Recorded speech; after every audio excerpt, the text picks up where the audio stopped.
Estamos con un caro amigo, también paraguayo con nacional, pero hace años está ya en Centroamérica, en El Salvador.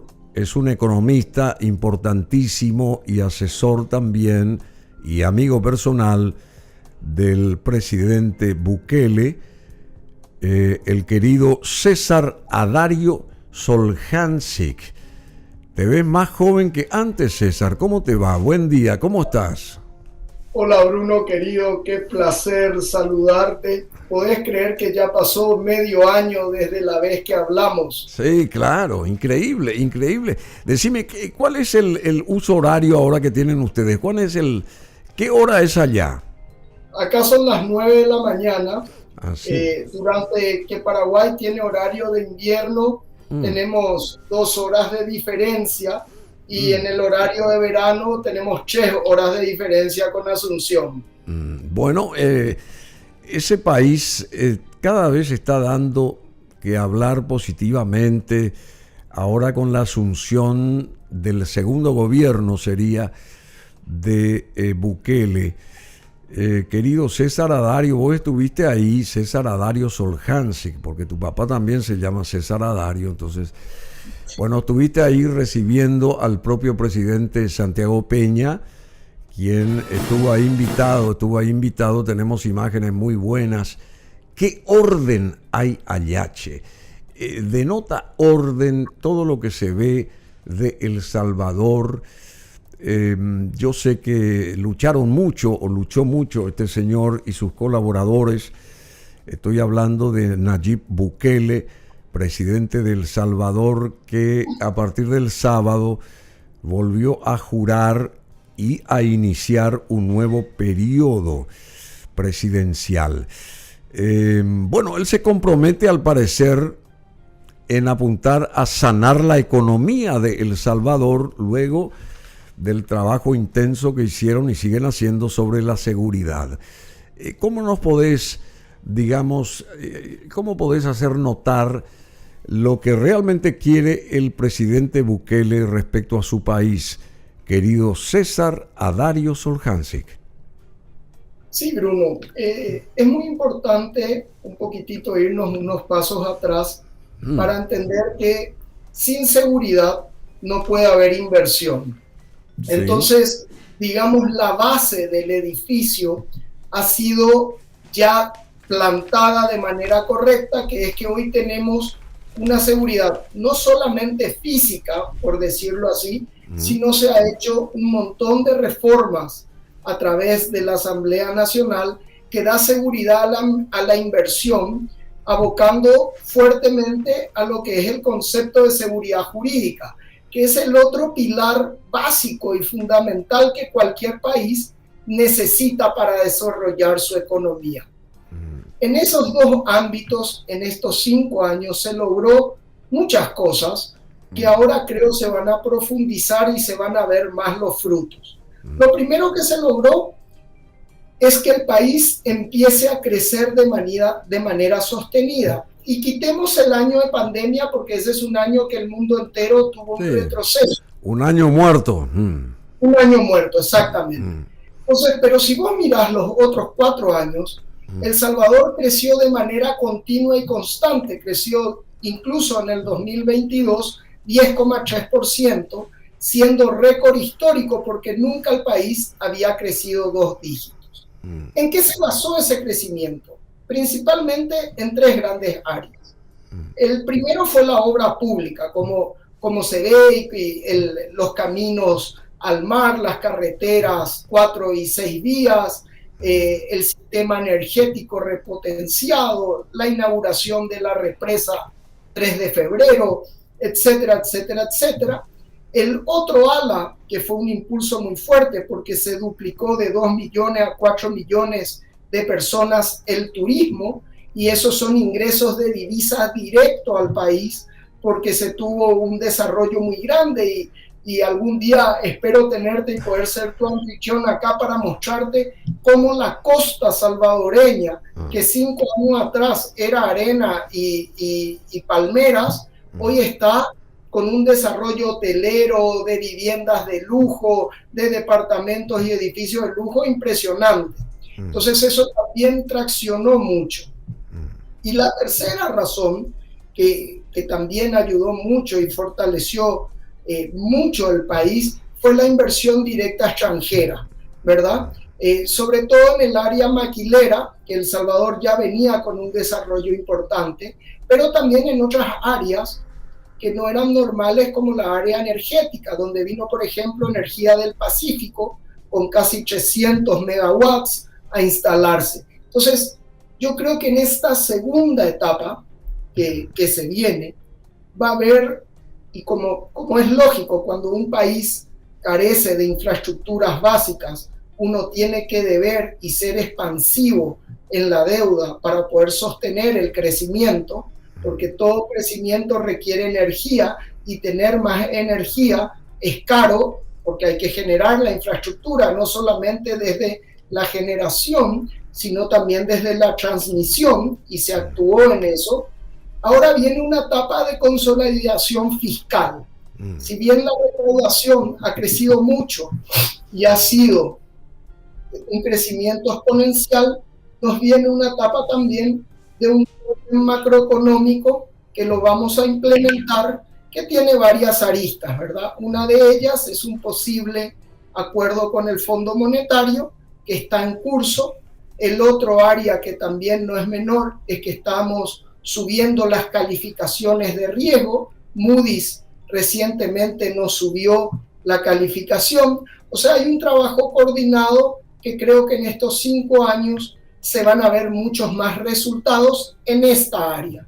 Qué interesante lo que estás diciendo, César Adario Soljancic. Y bueno, se nota eso, se nota cómo cambió y se lo puso en el mapa a El Salvador desde hace 5 años. Y eso gratifica, porque sabemos que ahí están los restos también de un grande de nuestra historia, de nuestra cultura, Agustín Pío Barrios, y entonces el Mangoré que está ahí, que es parte también de la querencia de los salvadoreños, así como nosotros, aquí los paraguayos, que también sabemos de la importancia histórica y cultural de este señor nacido acá, pero que terminó sus días allá. Pero te tengo que hacer una consulta que está también en boca de gran cantidad de personas, tanto aquellas que conforman la sociedad salvadoreña como gente del exterior. ¿Qué respuesta vos darías a esta pregunta, querido César Adario? ¿Cuál es el discurso primero de los salvadoreños respecto a la reelección de Nayib Bukele, que dicen muchos que es inconstitucional? Bueno, sin ser juristas y basándonos en lo que las sentencias de la Corte Suprema de El Salvador ha interpretado y ha fallado. Pero vamos a ir por partes. Primeramente, la máxima autoridad en cualquier país es la justicia. Sí, claro. Y si la justicia pone una sentencia en que el presidente, habiendo renunciado 6 meses antes, puede presentarse para optar nuevamente al cargo de presidente de la República, no hay más debate, porque es la última instancia en todos los países. Primer punto.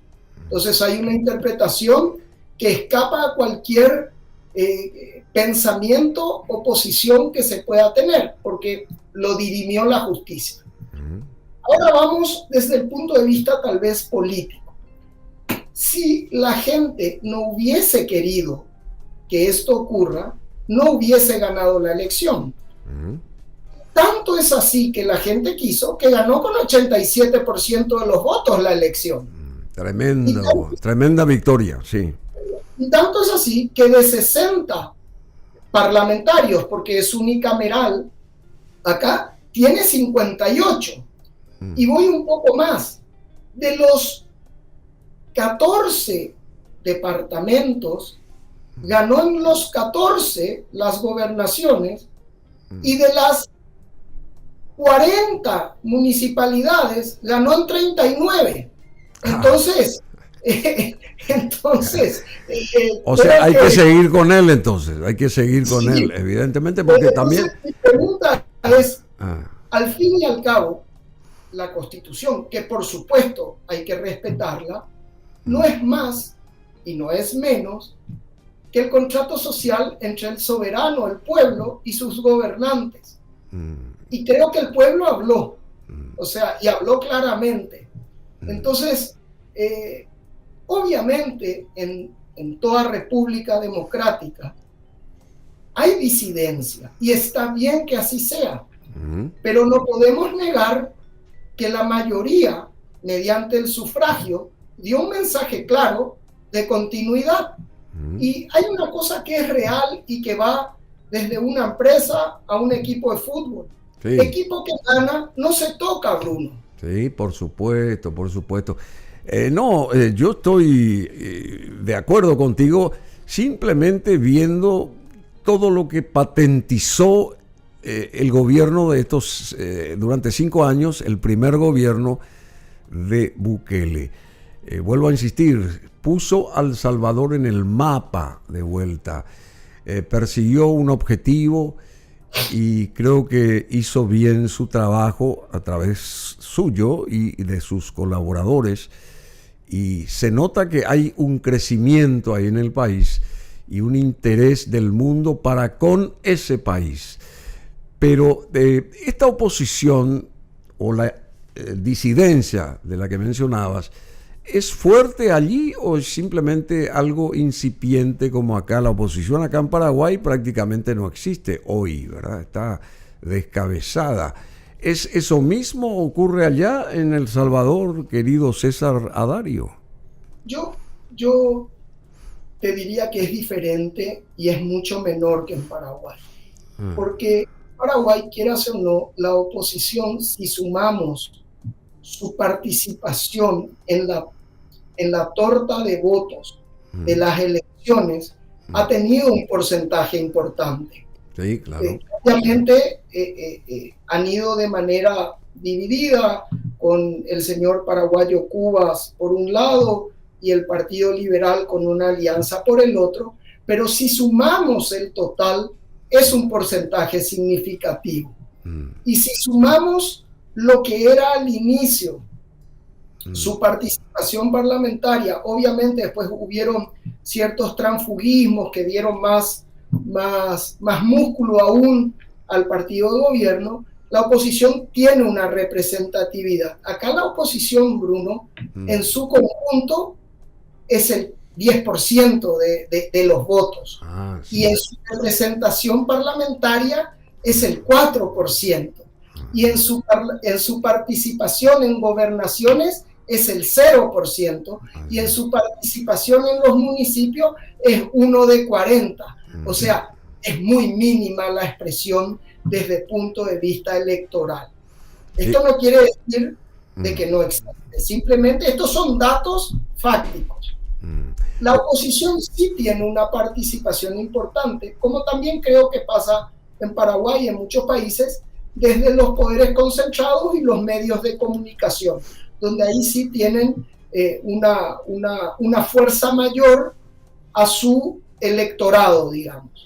Bueno, ¿qué quiere decir? Que están haciendo una era de partido único, entonces, más o menos ahí, lo que estás, así como estás pintando el panorama desde la perspectiva política. Yo ahí tengo un poco una visión distinta, por más que el presidente Nayib haya dicho eso en su discurso de victoria.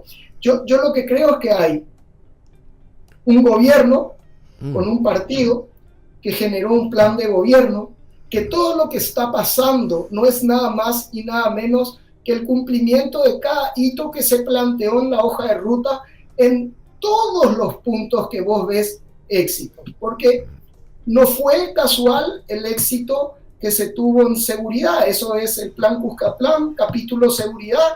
Eso se hizo en el 2018, un año antes. Lo mismo en el plan económico, cada paso que se da está escrito. O sea, yo creo que hay una oferta electoral que dio su propuesta y cumplió su propuesta a cabalidad. Entonces esa oferta electoral tiene electores contentos porque se cumplió lo que se prometió. Y mientras eso continúe cumpliendo y dando expectativas y dando respuesta a las promesas, va a ser muy difícil que otro partido pueda ganar. Sí. Porque vos sabés bien, Bruno, que cuando vos sos gobierno, te juzgan por lo que haces. Claro. Y cuando sos oposición, te juzgan por lo que prometes. Y para prometer algo, tiene que haber un incumplimiento de la promesa. Si eso no hay, es muy difícil. Fabuloso lo que decís, porque la gente quiere hechos, resultados, no el bla, bla, bla, bla, bla, todos los días, de que vamos a hacer esto, vamos a hacer aquello, y al final no se hace nada.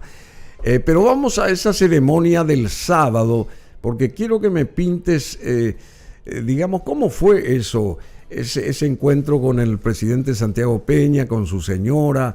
Vos estuviste ahí de anfitrión, más o menos acompañaste a la pareja presidencial desde que arribó ahí a la capital de El Salvador. San Salvador se denomina la ciudad más grande de El Salvador, es la capital del país centroamericano. Y bueno, estuvo el presidente Santiago Peña, su señora, también en esa alfombra roja. Te estamos poniendo imágenes acá, no sé si estás viendo las imágenes. Bueno, y ahí está César Adario Soljansi, digamos el anfitrión en ese momento, y acompañando a la pareja presidencial hasta sus lugares respectivos, donde habrán estado los otros también mandatarios, gente de afuera invitada especialmente.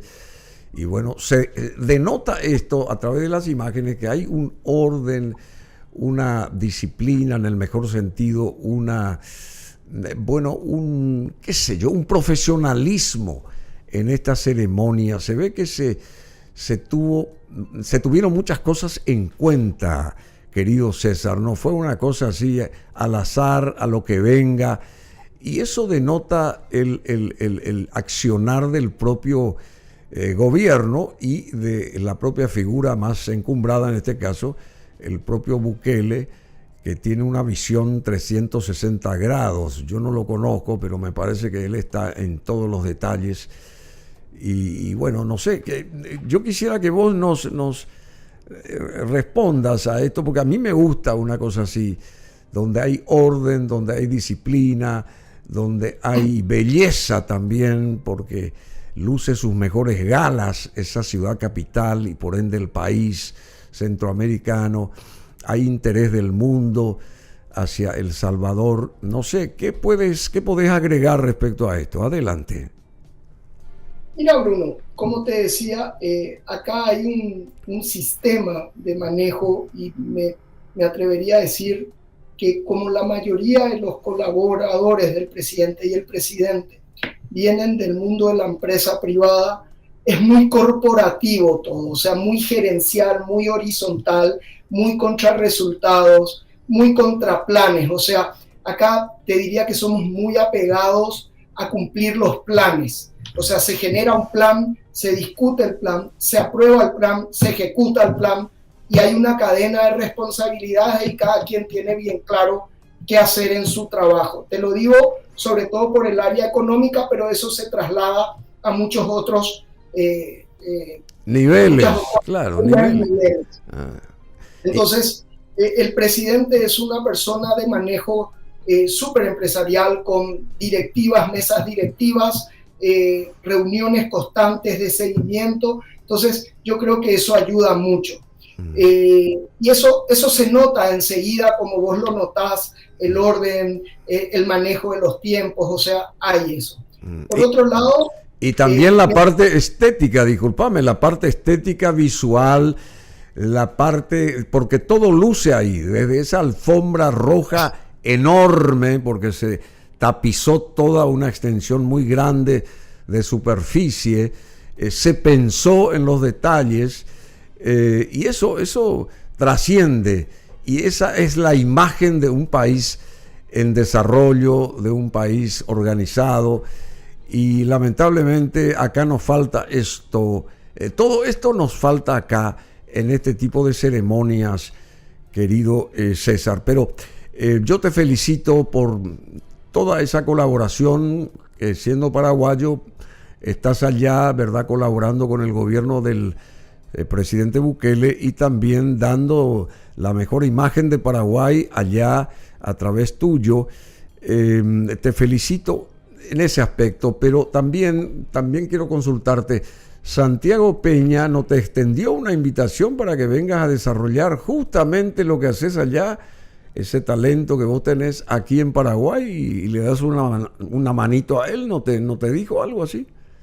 Primero, decirte que me siento muy agradecido de la confianza del presidente Bukele en poder, como paraguayo, recibir a mi presidente, porque por más que uno ame y quiera un país que le ha dado muchísimas posibilidades, uno siempre es paraguayo y uno va a morir paraguayo y ama al Paraguay por sobre todas las cosas.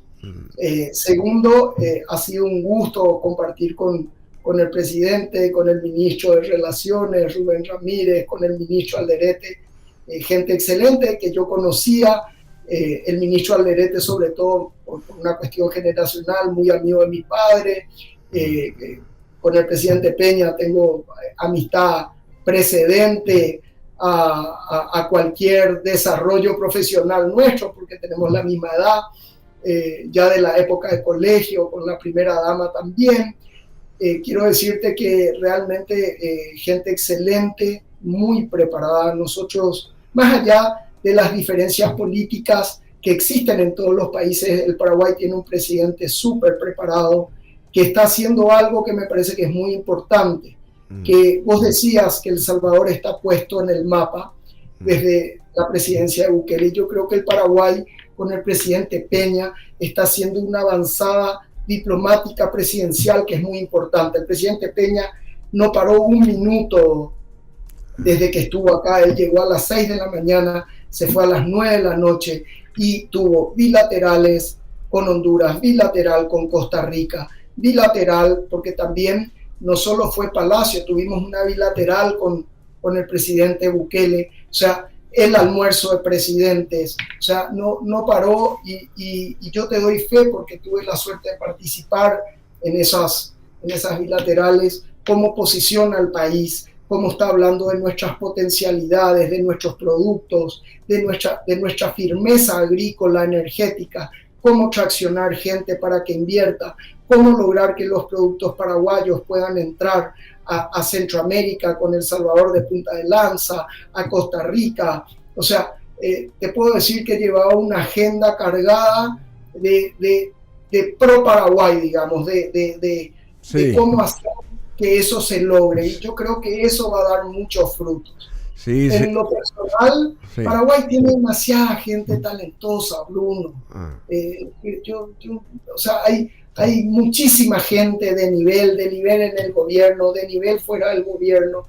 Y te voy a decir una cosa, yo siempre estoy predispuesto a ayudar, pero tenés que también entender que tengo obligaciones contractuales con la empresa con la que trabajo, eso está zonificado y tengo una zona geográfica en la que me puedo mover, no es una... Sí, entiendo.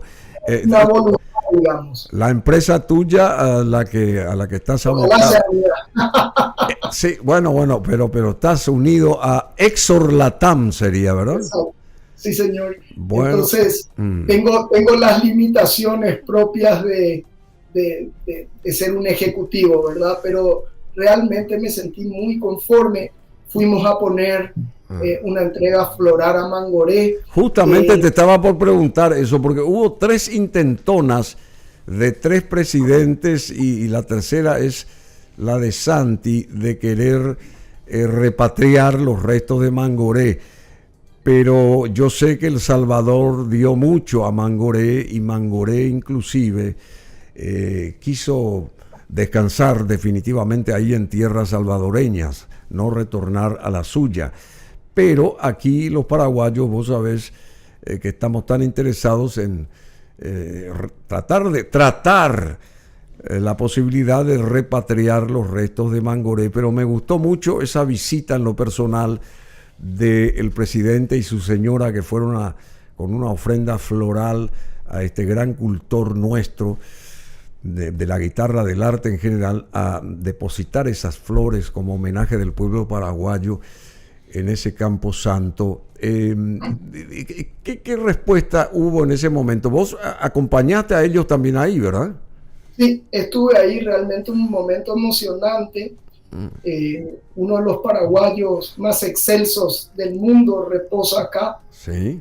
Yo personalmente me animo a decir de que la tercera puede ser la vencida. Sí. La tercera puede ser la vencida. Puede ser. Bueno, un aplauso entonces. Si eso sucede, realmente sería fabuloso. Creo que va a ser un gesto del presidente Bukele hacia el Paraguay. Impresionante va a ser. Y creo que va a ser un éxito inmenso del presidente Peña en lograr algo que nadie logró. Creo que va a haber novedades, y no te adelanto más por prudencia y para como se dice, para no mufar, toco madera, ¿verdad? Pero es una primicia lo que vos no decís, es una primicia, porque es como dar por sentado esa repatriación de los restos de Mangoré. No te lo doy por sentado, pero creo que hay demasiadas. Y bueno, Bukele es muy inteligente, se nota que es inteligentísimo. Sin lugar a dudas. Se nota que... Te voy a decir algo, Bruno. ¿Viste cuando dos personas se caen bien?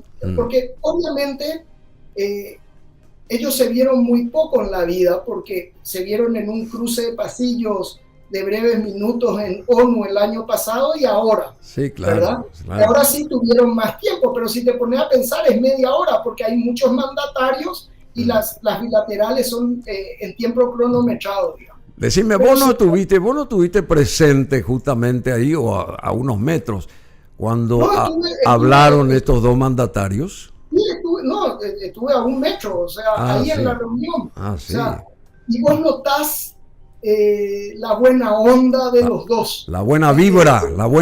Sí, totalmente, se mataron de la risa, hablaron. Por supuesto, terminé siendo un poco el farreado de la reunión, pero realmente súper amena. Parecía gente que se conocía de toda la vida. Y eso ayuda mucho cuando hay buena predisposición y buen trato y buenas sensaciones entre los mandatarios, ¿verdad? Porque ellos son las máximas autoridades. No, fabuloso lo que está diciendo. Y bueno, yo lo conozco también y mucha gente a Santiago en lo personal, y sabemos que tiene toda esa predisposición, y los resultados de Bukele también llaman poderosamente la atención. No fue una obra mágica esa, sino de mucho trabajo, de mucho esfuerzo, de un sistema con mentes brillantes que pudieron llevar a cabo y patentizar ese cambio que se nota que existe desde la perspectiva positiva allá en El Salvador. Aquí, querido César, hay como una suerte en el plano político, sobre todo, o sea, en el plano de gobierno en general, hay una suerte de guerra entre los técnicos, que son muy preparados, y aquellos políticos. Esta misma situación también llegó a estar de repente ahí, o a sentirse en la esfera del gobierno, o en algún momento de estos últimos 5 años allá en El Salvador. No, acá realmente tenemos un gobierno súper tecnócrata en la mayoría de los cargos, basados obviamente en currículum y meritocracia en la mayoría de los puestos técnicos. Digamos, el norte político y el manejo político y el fronting político lo hace el presidente Nayib Bukele, y la Asamblea Nacional a través de los diputados congresistas, que son los que manejan, digamos, el tema político. Pero, digamos, en las instituciones que manejan el país, como ser Cancillería, Ministerio de Economía, Turismo, etcétera, etcétera, etcétera, el sistema eléctrico, son gente que realmente vienen del mundo privado, el manejo corporativo. No hay tal vez eso que tenemos nosotros, pero eso no quiere decir que sea malo, Bruno. Mira, yo te voy a decir una cosa. Obviamente, a veces las crispaciones internas, y cuando uno está afuera puede ver desde otra perspectiva, pero Paraguay tiene números sorprendentes, y el acuerdo que se llegó con Itaipú es súper bueno, y lo que va a pasar dentro de 3 años, cuando baje la tarifa y nosotros podamos empezar a armar más robustamente aún nuestro sistema de transmisión y poder vender tanto al Brasil, o poder desarrollar nosotros aún más nuestra industria, es fantástico. Yo no creo que exista país en el mundo que tenga 2 gigabytes para ponerte y enchufártelo en 1 minuto. Y nosotros tenemos. Entonces, yo realmente entiendo que hay problemas, y entiendo que nosotros nos comparamos con nosotros, y tiene sentido, pero cuando vos ves, por ejemplo, los números de delincuencia en el Paraguay comparado a la región, es mínimo. Yo entiendo, y no podemos con eso conformarnos, porque tenemos que superar cada vez y lograr el óptimo. Pero cuando vos mirás cualquier indicativo de Paraguay, cuando vos mirás pobreza, cuando en el concierto de la región, realmente es envidiable para cualquier país. Yo entiendo que alguien que tal vez no puede ver esto con la cabeza fría, te va a decir un montón de cosas, y que tal vez también sean ciertas. Pero cuando vos mirás todo el bosque y no solamente 3 o 4 árboles, yo creo que hay un buen gobierno, hay un buen manejo económico, hay un crecimiento, hay situaciones que podrían ser mejor, sin lugar a dudas, pero no creo que sea el país que te pintan los diarios. Porque cuando yo me voy a los números del Fondo Monetario, de la bolsa, de la SEC en Nueva York, cuando me voy a los indicadores del PNUD, el Paraguay no está mal, para nada. O sea, te diría que está muy por arriba del 85% de los países de la región latinoamericana. Entonces, eso también hay que valorar y darnos cuenta también un poco de lo que somos. Mira, te felicito por este mensaje tuyo, porque es así. A veces uno se deja engañar o encaminar por los titulares de los diarios, y que tienden a tirar abajo todo, ¿verdad? No apoyar lo que se empieza a hacer. Y es cierto lo que vos decís. Quiere decir que también, haciendo un balance rápido, el éxito de El Salvador está en las manos de los propios técnicos, como bien decías vos. Quiere decir que Paraguay también está bien encaminado, entonces, porque aquí hay técnicos que están venciendo la batalla, si se quiere, porque hay como 2 grupos enfrentados.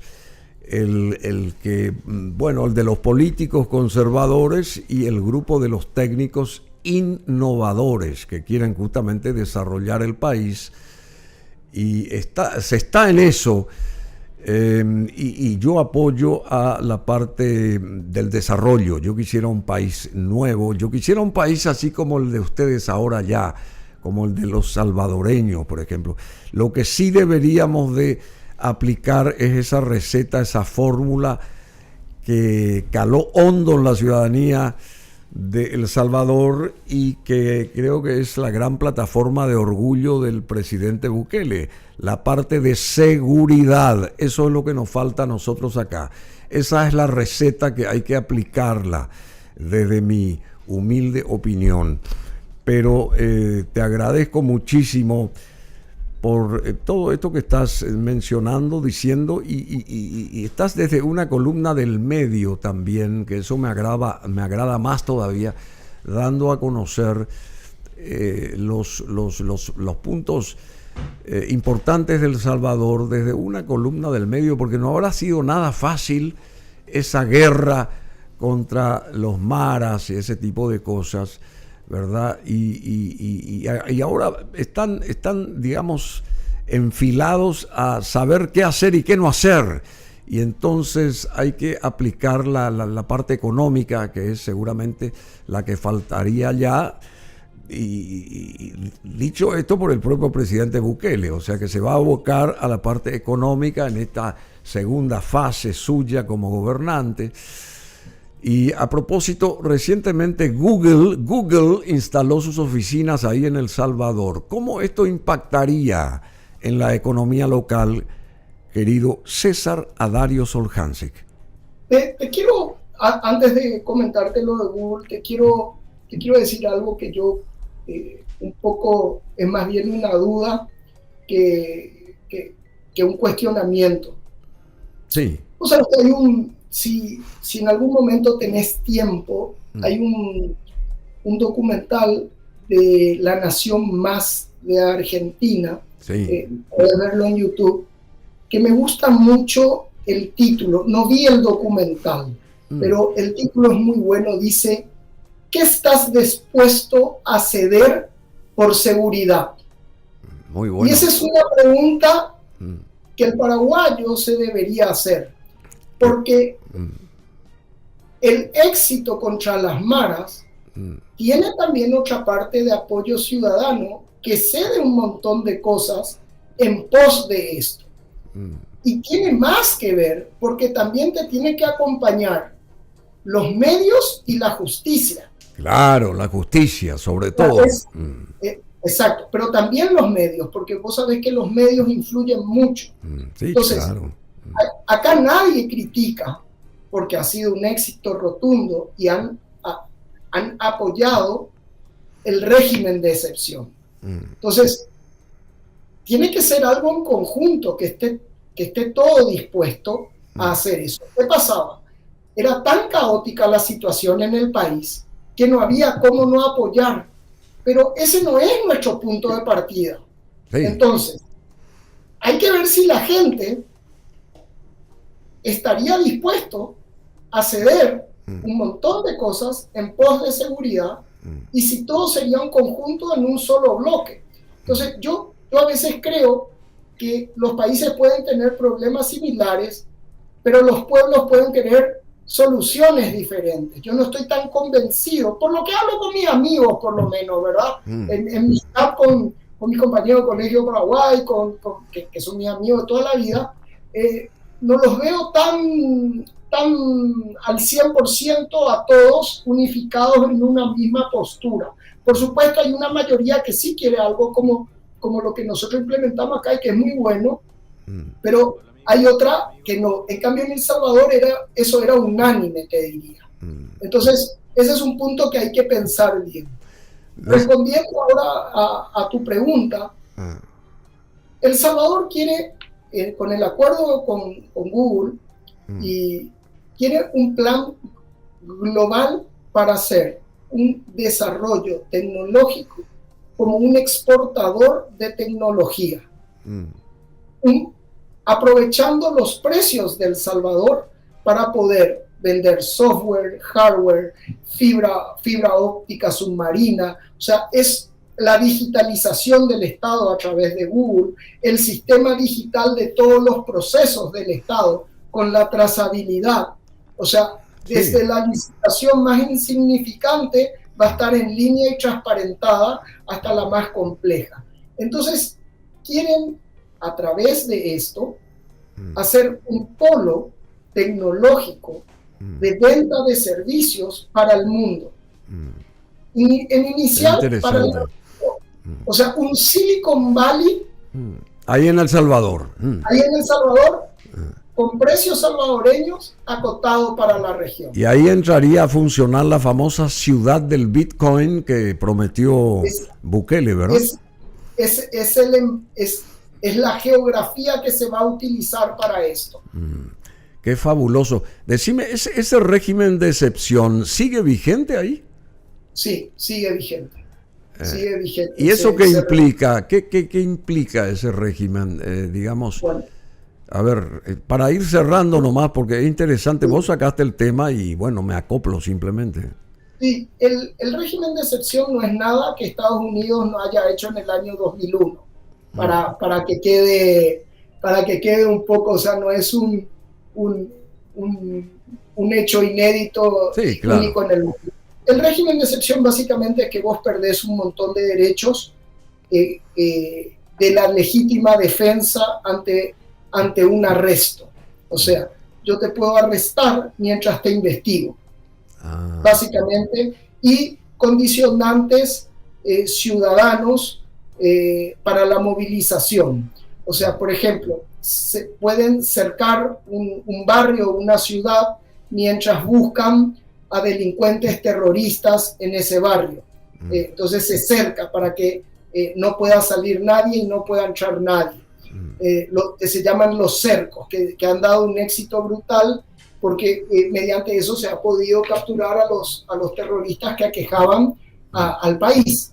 Entonces el régimen de excepción es una medida, no te diría igual, pero muy parecida a la que teníamos bajo el gobierno del general Stroessner con el estado de sitio.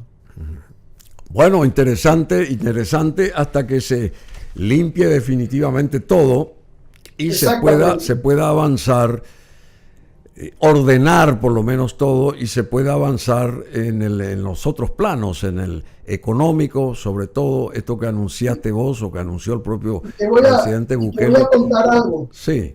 Vos sabés que salen encuestas de un montón de cosas, qué es lo que más preocupa, y vos sabés que la medida más popular, pero tiene como 98%, o sea, es más popular que el presidente, es el régimen de excepción. Así, che. Y bueno, sí, es el único que le gana en popularidad al presidente, es el régimen de excepción. Lo que pasa es que la gente estaría harta ya de todos esos padecimientos por años y décadas, ¿verdad? Y entonces aparece Nayib Bukele y empieza a solucionar esa problemática que, digo yo, esa receta deberíamos de implementar acá, por lo menos en parte, porque hace falta mucho más seguridad acá. Bueno, entre otras cosas, y que emule también el gobierno de El Salvador ciertas cosas positivas de Paraguay, porque Paraguay también tiene cosas positivas, ¿verdad? No solamente cuestiones negativas, sino tenemos cosas muchísimas positivas. Cosas positivas. Sí, claro.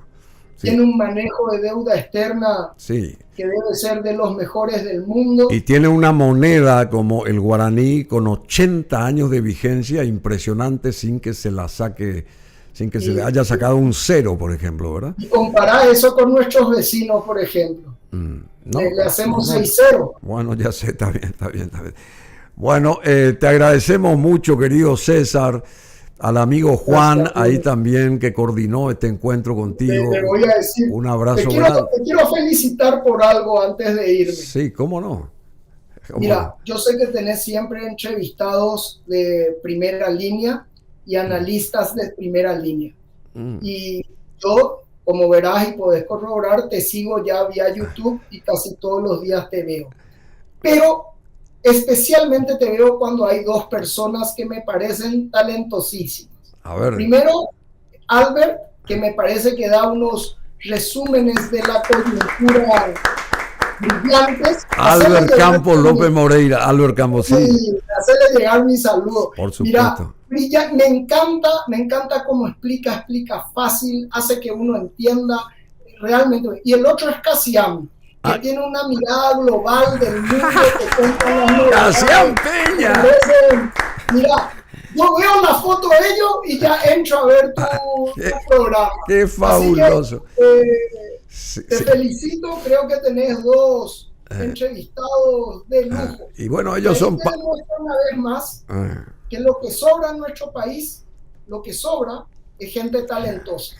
Bueno, muchísimas gracias, César. Sí, vamos a enviar esto también a Casian Peña, que a propósito es sobrino de, un poco lejano, pero sobrino del actual presidente nuestro, y por supuesto a también Albert Campos, y hay otros más que denodadamente están acá, y bueno, ponen lo mejor. Sí, sí, todos sí. son excelentes, pero viste que hay una preferencia de gusto personal al ver el programa nada más. No, yo sé eso, así que bueno, muchísimas gracias, César, gracias por gracias por este respaldo, y alguna vez espero estar ahí a darte un abrazo personalmente, ¿ok?